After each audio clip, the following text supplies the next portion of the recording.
орон нутгийн хөгжлийн сангийн 93 сая төгрөгийн хөрөнгө оруулалтаар за манай одоо дөрвөлж компанидаа бас цэвэр усны зөөврийн машин авч өгч байна. За ер нь бол бас манай дөрвөлж компани маань машин бас нэлээд муутсан байсан.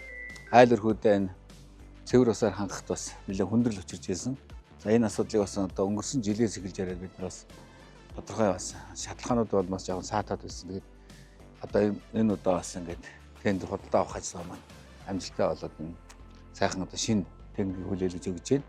За манай энэ машин бол одоо ер нь 8 тонны гэж явж байгаа. Сая 5 хүний бас хэлснээр бол энэ 10 тонн орчим усыг 2 одоо усан сангийг тийм ээ одоо нэг зэрэг хангах юм бүтэн чадвартай машинтай боллоо гэж та бүхэн маань хэлж байна. Бас тэгээд бидний ажилд бас тэр нь бас их үр дүнтэй сайхан байна гэж ингэж бодож байна. Тэгээд та бүхэн маань бас энэ машинаа арга гамтай адилж бас ард иргэдийнхээ энэ одоо цэвэр усны хэрэгцээг хангах энэ буянтай үйлстэй бас өндөр амжилт гаргаарай гэж хүсмээрээ. Тэгээд за ингэ жолооч нь юу юу те.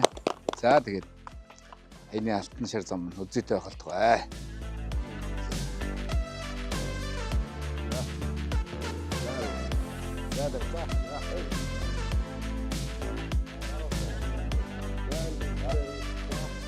Энэ унаа маань одоо ард иргэдийнхаа цэвэр усыг хангах энэ үйлсд одоо тасралтгүй саатгүй одоо ингээд явах байхаа. Одоо бид нар бас манай жолооч энтер бол одоо цаашлынх нь аржилт хамгаалалт одоо эвдрэл гэмтэлгүй саатгүй явуулах энэ зүйл дээр нь онцгой анхаарч ингэж үйлчлэгээ юмнуудын цаг тухай бүрдэн хийгээд ингээ явах байхаа гэж бодож байна. Тэгээд ер нь цаашдаа бид нар өнгөрсөн жилүүдэд бас нөөцийн машингүй одоо өнөөдрийн явж байгаа машин маань бол одоо километр дуусан чанар стандартын шаардлага хангахгүй эвдрэл гэмтэл ойр ойрхон маш ихээр гардаг байсан. За энэ хугацаанд бол одоо нөөц машингүй учраас бас нэлээд хүндрэл бэрхшээлүүд их тулгардаг байсан. Одоо ингээд шинэ машинтай болсноор бид нар хуучин машинаа бас засал сэлвээд одоо нөөцөд одоо бэлэн байдалд ингээд байлгаад одоо ямар нэгэн байдлаар иргэдийнхаа усыг тасалдуулахгүй чанар стандарт хангасан ийм усаар хангаад ингээд явнаа гэдгийг одоо та бүхэндээ бас уламжлая. Тэгээд энэ хөрөнгө оруулалтыг хийж одоо бид нарт энэ автомашинтай болгосон явдал баруун урт сумынхаа удирдлагууд хамт олонд одоо маш их талархаж байгаа